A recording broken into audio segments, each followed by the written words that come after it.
Are your buyers asking if they should buy or wait? What's going to happen with this real estate market?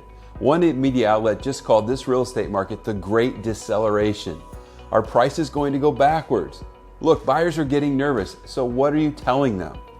Hi, this is Todd with Success in Real Estate. And I want to talk with you about counseling your buyers in this market.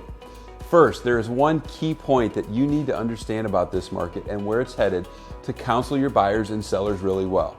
Here's the point.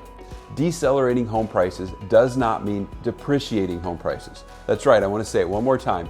Decelerating home prices does not mean depreciating home prices. The top 7 forecasters for the housing market all predict home price appreciation this year of an average of about 8.5%. That will have us back to about 2019 home sale levels, which was a great year. Over the next few years, they're predicting a much more modest appreciation, more in the 3 to 4% range, which is indicative of a really healthy market. Nothing like this 13 to 14% appreciation rates that we've seen that was overheated. So here's the important point for you and your buyers to really understand. Home prices are still headed in the right direction. They're just not going so fast. Think of yourself like in a car going 100 miles an hour and you pass a police officer and you slow down to like 60. Guess what? It feels a lot slower, but it's easier to manage. It's a lot safer and it's probably better for everybody else on the road.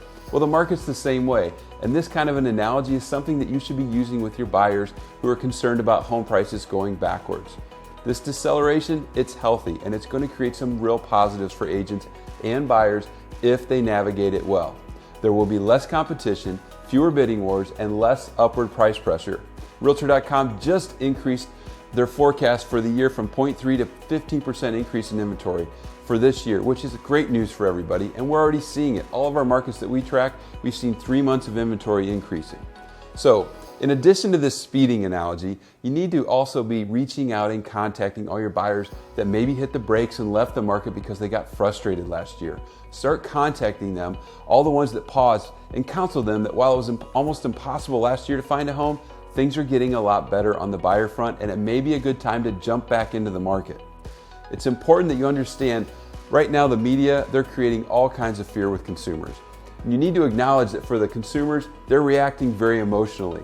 And this creates all this uncertainty and fear, and then they all tend to freeze. So if you want to be a pro, respond and counsel with your clients with facts. That's how you create more clients who want to move forward and want to buy. And don't forget, a lot of these buyers, they have homes to sell too. Share these examples of why the data suggests it's still a good time to buy and that the future remains really good for housing. That will give your clients they need the confidence to buy or sell in this market. So if you want any help with the best practices to advise your buyers or sellers in this shifting market, feel free to reach out. I would be glad to help.